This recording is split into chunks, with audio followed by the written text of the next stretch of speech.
وہ آدمی پیسہ خرچ کرنے کے لیے اللہ کے رسول نے کتنی سخاوت کی ہے حضور نے. یتیموں کے والی، غریبوں کے ملجا. اللہ کے رسول صلی اللہ علیہ وسلم نے غریبوں کی غربت کا خیال کیا، بیواؤں کی بیوگی کا خیال کیا. حضور صلی اللہ علیہ وسلم نے یتیموں کا خیال فرمایا. اللہ کے رسول صلی اللہ علیہ وسلم نے فرمایا جو آدمی یتیم کے سر پر ہاتھ پھیرتا ہے اس کے ہتھیلی کے نیچے جتنے بال آتے ہیں اللہ تبارک و تعالی اتنے گناہ اس کے معاف فرما دیتے ہیں. تو حضور صلی اللہ علیہ وسلم کی پیشانی کیا تھی؟ قدرے چوڑی تھی. رجل الشعر ان انفرقت عقیقته فرقا. حضور صلی اللہ علیہ وسلم کے بال گھنگریالے تھے، بہت سیدھے بال نہیں، وہ جو بالکل سیدھے بال ہوتے ہیں. آج کل تو کیا بولتے ہیں اسے، وہ آئرن لے کو سیدھے کر رہی، اسٹیم لگا کو بال سیدھے کرنے کی کوشش کرتے ہیں. اللہ کے رسول کے بال ویسے نہیں تھے اور بہت زیادہ گھنگرو بال بھی نہیں تھے. کیسے تھے؟ اللہ کے رسول صلی اللہ علیہ وسلم کے بال درمیانی گھنگریالے مائل بال تھے، نہ بہت زیادہ گھنگرو تھے نہ بہت زیادہ سیدھے تھے، گھنگریالے مائل بال تھے.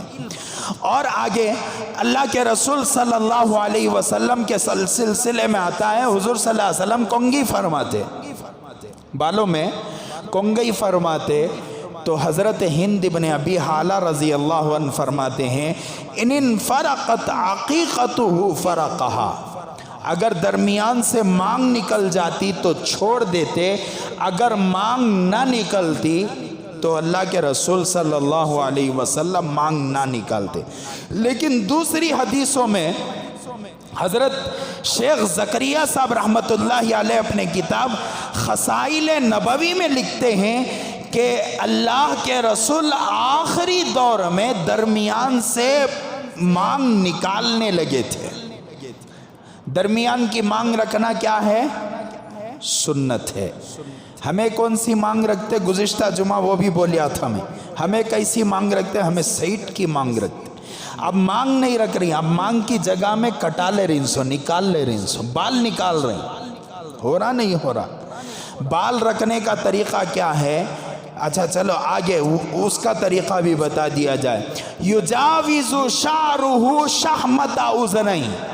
اللہ کے رسول صلی اللہ علیہ وسلم کے بال کانوں کی لول کی تک ہوا کرتے. کان تک، یہ کانوں کا جو نچلے کا حصہ ہے نرم گوشت، اسے کان کی لول کی کہا جاتا ہے. کانوں کی لول کی تک حضور صلی اللہ علیہ وسلم کے بال ہوا کرتے تھے. بعض حدیثوں میں لکھا ہوا ہے کہ اللہ کے رسول کے بعض آدھے کندھے تک، آدھی گردن تک ہوتے تھے. بعض احادیث میں ہے کہ حضور صلی اللہ علیہ وسلم کے بال کندھوں تک ہوا کرتے تھے. سمجھ میں ہی بات؟ تو تین روایتیں ملتی ہیں، یہ کانوں کی لول کی تک.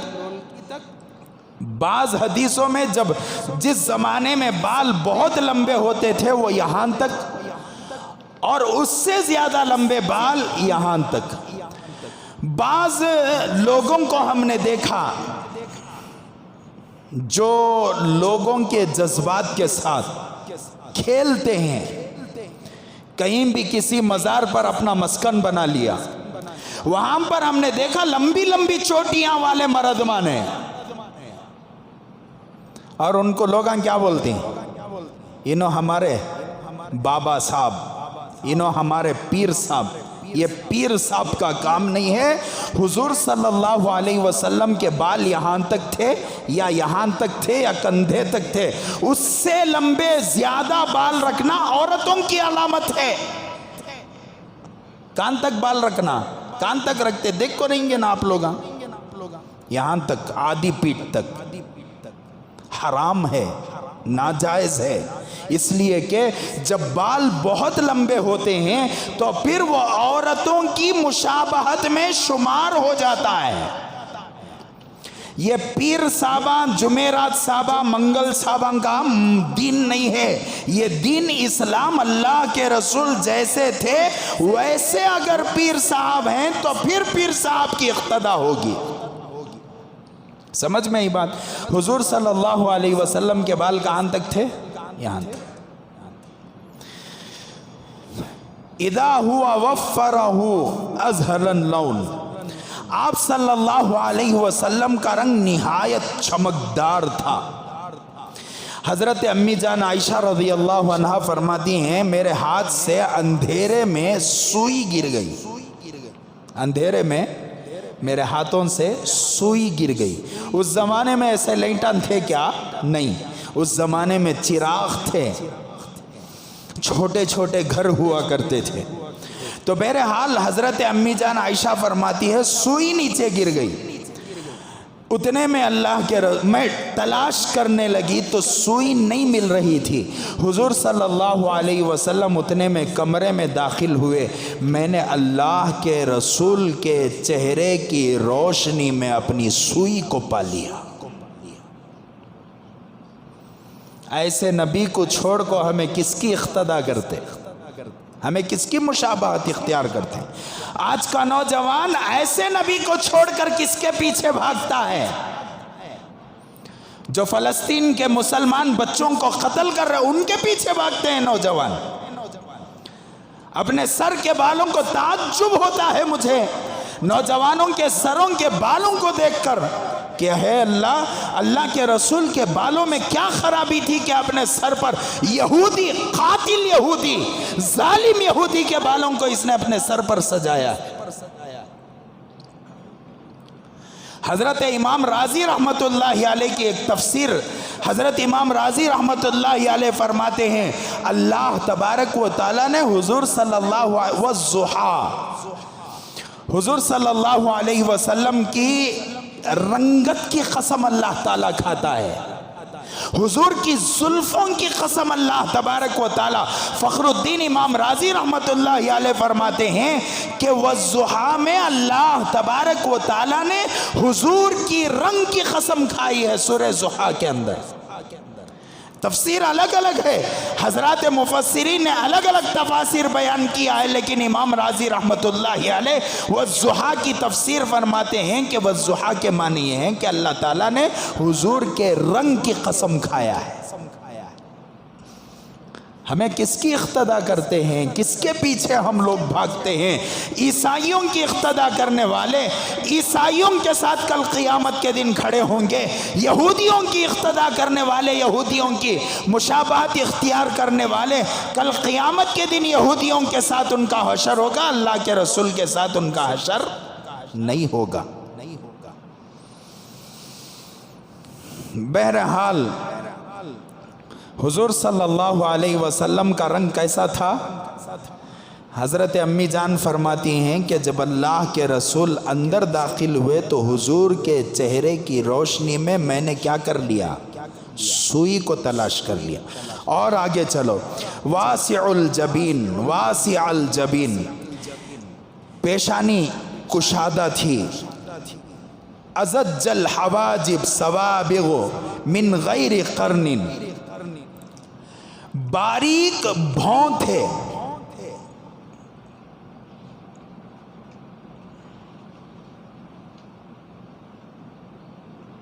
حضور صلی اللہ علیہ وسلم کے بھون مبارک باریک تھے۔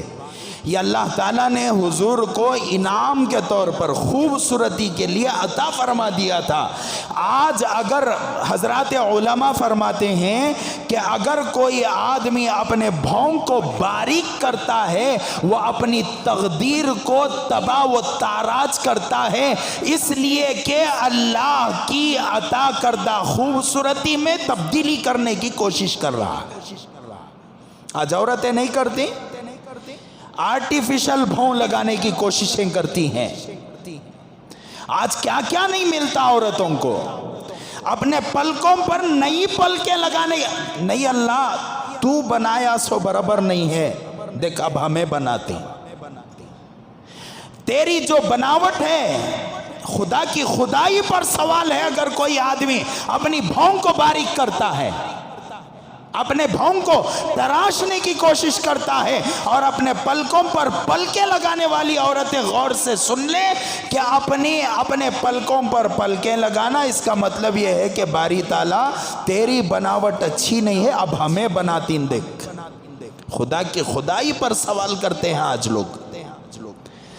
کریم لگا سکتے اگر اس کے اندر حلال چیزیں مکس ہیں، کریم لگا سکتے ہیں، پاؤڈر لگا سکتے ہیں، جائز جو لیکوڈز ملتی ہیں بازار میں وہ لگا سکتے ہیں، لیکن اپنے چہرے میں رد و بدل نہیں کر سکتے۔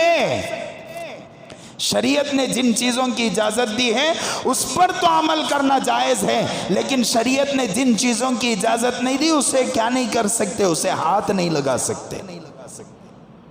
مونچھ نکالنا شریعت نے اجازت دی ہے، داڑھی بنانا شریعت نے اجازت دی ہے، یہ آس پاس چہرے کو سنوارنا شریعت نے اس کی اجازت دی ہے۔ آپ کبھی کسی عالم سے نہیں سنیں گے کہ شریعت نے اجازت دی ہو کہ اپنے بھون پر وسترا چلایا جائے۔ آج چلا رہی ہیں عورتیں، مسلمان عورتیں چلاتی ہیں۔ یہ سب یہودیوں کی ایجاد ہے جنہوں نے فلسطین کے بچوں کو قتل کیا ہے۔ ایسے یہودیوں کی ایجاد پر آج عورتیں مر مٹتی ہیں، مجھے معاف فرمائیں۔ لیکن اللہ تعالیٰ نے حضور صلی اللہ علیہ وسلم کی خوبصورتی کے لیے جو بہتر ہو سکتا تھا، میری اور آپ کی خوبصورتی کے لیے جو بہتر ہو سکتا اللہ نے ہمیں عطا کیا ہے۔ اللہ کی بناوٹ ہمارے لیے جو ہے وہ بہتر ہے، اس کے اندر اور زیادہ کیا کرنے کی ضرورت نہیں، آلٹریشن کرنے کی ضرورت نہیں ہے۔ بہرحال حضور صلی اللہ علیہ وسلم کے جو بھون تھے وہ بالکل باریک تھے۔ بینہما عرق یدرہ الغضب، اور یہ دونوں بھون کے درمیان میں ذرا فاصلہ تھا، یہ دونوں بھون کے درمیان میں ذرا فاصلہ تھا، اور اس کے درمیان میں ایک رگ تھی جو اللہ کے رسول صلی اللہ علیہ وسلم کو جب غصہ آتا تو وہ رگ پھول جاتی۔ علماء فرماتے ہیں کہ وہ رگ پھولتی نہیں بلکہ وہ رگ میں سے اللہ کے رسول کے چہرے پر نور جھلکتا تھا۔ کیا پیارا چہرہ حضور کا۔ اور آگے چلو، کس اللحیہ، اللہ کے رسول صلی اللہ علیہ وسلم کی داڑھی جو تھی وہ گھنی داڑھی تھی۔ داڑھی کے اندر خلال کرنا ایک لمبا مسئلہ ہے، انشاءاللہ کبھی آپ حضرات کے سامنے بتاؤں گا۔ کس اللحیہ، حضور صلی اللہ علیہ وسلم کی گھنی داڑھی تھی۔ سہل الخدین، رخسار مبارک ہموار تھے، یہ کلے مبارک پھگے ہوئے کلے نہیں تھے، سیدھے کلے تھے۔ بعض لوگوں کو آپ نے دیکھا کہ یا تو اندر چلے جاتے ہیں، اندر گیا تو بھی آدمی کیا نظر آتا ہے؟ بدصورت نظر آتا ہے۔ بہت زیادہ پھگ گئے تو آدمیاں پکڑ کو چکلتے رہتے ہیں، کیا زبردست کلے ہی نا۔ نہیں، اللہ کے رسول کو کیسے تھے؟ سہل الخدین۔ اللہ کے رسول صلی اللہ علیہ وسلم کے کلے برابر تھے، نہ اندر تھے نہ بہت زیادہ ابھرے ہوئے تھے۔ ذلیع الفم، حضور صلی اللہ علیہ وسلم کا دہنے مبارک قدرے بڑا تھا، ذرا بڑا تھا۔ مفلج الاسنان، آپ صلی اللہ علیہ وسلم کے دندان مبارک باریک تھے، بہت زیادہ چوڑے دندان نہیں تھے۔ کہ بچپن میں انار کے دانے ہمارے سامنے لا کر رکھتے تو ہماری نانی، ہماری دادی ہم لوگوں سے کہا کرتی تھی کہ بیٹا یہ حضور کی دانتوں کے شکل کے انار کے دانے ہیں، بڑے خوبصورت دانت، اور دانتوں کے درمیان میں اللہ کے رسول صلی اللہ علیہ وسلم کو تھوڑا تھوڑا فاصلہ تھا دانتوں کے درمیان میں۔ صحابہ فرماتے ہیں کہ اس میں سے نور چھلکتا تھا۔ دقیق المسربہ، سینے سے ناف تک بالوں کی ایک باریک لکیر تھی، یہاں سے سینے سے ناف تک، یہاں سے ناف تک بالوں کی باریک لکیر تھی۔